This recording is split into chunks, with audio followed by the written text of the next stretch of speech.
Meet the Expert, a knowledge-sharing initiative of your knowledge partner, the Developing Bangladesh. We discuss on trade, investment, commerce, education, skills, economic development, global peace and prosperity, etc. issues.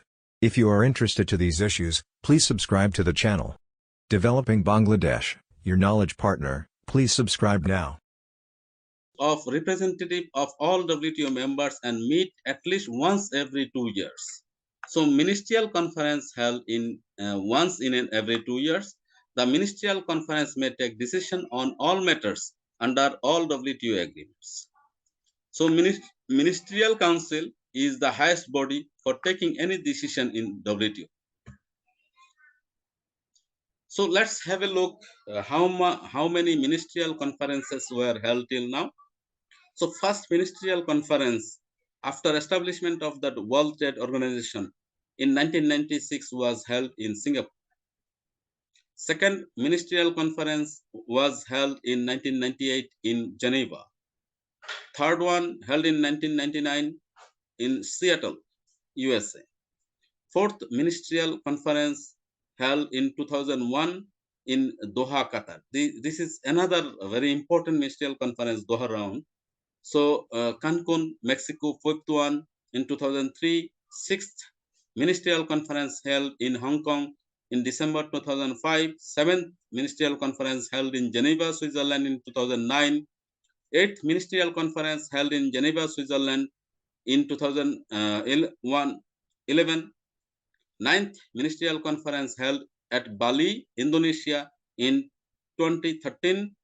10th ministerial conference held in Nairobi 2015, 11th ministerial conference held in Buenos Aires in 2017. So now come to the point, what is the structure? I mean, structure of the General Council. The second tier in decision-making structure is the Geneva General Council, which is also formed by representative of all member countries, usually ambassadors of and permanent representatives of different countries are the member of General Council. So it is mainly bureaucratic level represented by ambassadors as well as permanent representative of the member states. So it adopts decision on behalf of the ministerial conference on all WTO affairs when the conference is not sessioned. It also meet as the trade policy review body, TPRV, and dispute settlement body, DSB. The councils, as we know, under the General Council, there are several specific councils, like at the third level of decision making in the WTO. These councils are, for example, Goods Council, Trade in Goods, look after GATT Council, Trade in Services, TRIPS Council, look after the trade-related aspects of intellectual property rights. So these councils also consist of all WTO members and have subsidies bodies. Facilities for developing countries in analysis. So actually, though WTO has been established to frame out the international trade agreements as well as trade relevant issues, but this also offering few special benefit for the least developed as well as developing countries. So what are those special benefits? Number one, most of the WTO member are developing countries, which includes LDCs as well. So developing countries are entitled to enjoy some special facilities termed as special and differential treatment, S&D, in the WTO system. So what are the S&Ds? The first one is provision for increasing market access. WTO members are required to safeguard interests of developing countries. Flexible for developing countries in taking commitments. For example, if WTO come up with any decision for reducing import duty, so all the developed countries has to make commitment. But for LDCs, this commitment is they got waiver. Transitional time period for implementing obligations. For example, if a developed country get 5 years to implement any commitments in the WTO, but LDC countries get 25 years, for example, or more, 10 years, so they have a flexibility to implement. So technical assistance for trade relevant capacity building and including infrastructure. If any WTO agreement frame up, but it testing facilities is not available in the member country, especially LDCs, so they get this infrastructure facility, establishment of technical laboratories, or if the knowledge is not available in LDCs, so they provide training and other supports for knowledge or capacity building of the member states, especially for the LDCs. So provision in favor of LDCs. There are several provisions allowed the least developed countries not to commit anyone, not to implement anything in time, not to commit any percentage of import duty structure. So these are the special facilities provided for the developing and LDC countries.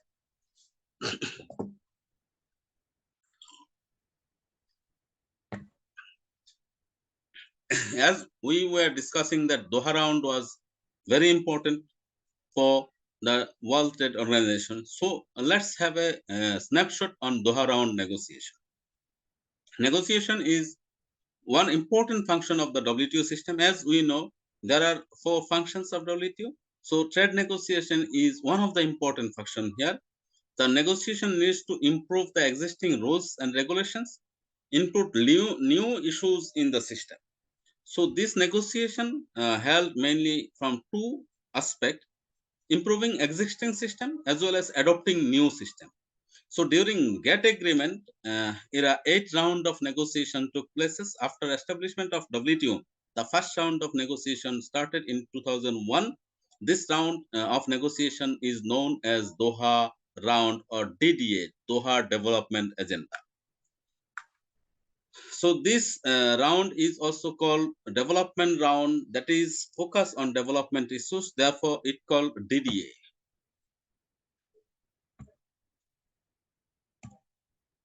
So why Doha round is important? Doha round is very important as it is the first round after the creation of WTO. It aims the achievement of further liberalization and trade of both goods and services. And also after unfinished Uruguay round was concluded here, through original deadline for concluding the DDA was the 1st January 2005. Many deadlines were missed. Still, the round is passing through a critical time and is really hard to predict when this round will be concluded. But as Doha round is taking time to be implemented, so let us have another perspective here, that as the World Trade Organization failed to implement its decisions in time, because it don't have any implementation power, it can only implement while a mutual consensus is there. Therefore, it is taking time. By this time, several countries took initiative to establish bilateral free trade agreement or regional free trade agreement. For example, European Union implemented its highest level of regional cooperation, though it is under WTO provisions, but it is more advanced than the WTO arrangement. So as the world leaders are taking time to implement the World Trade Organization activities, so individual initiative is coming up. Now after regional trade agreement, there are transnational trade agreements come up, bilateral free trade agreements come up, as well as more economic integration concept is coming up. So it is a very alarming issue that under the World Trade Organization, everything is taking much time than expectations. So what are the main negotiation issues in WTO now? Main negotiation issues are NAMA, non-agricultural market access, agriculture agreement, service agreement, trade facilitation agreement. It already been concluded and come into force. While these are main negotiation issues, the other issues like TRIPS, like SPSS, TBT, these are coming up and also get important. So we were discussing that under WTO everything is taking time. Nothing is happening as expected.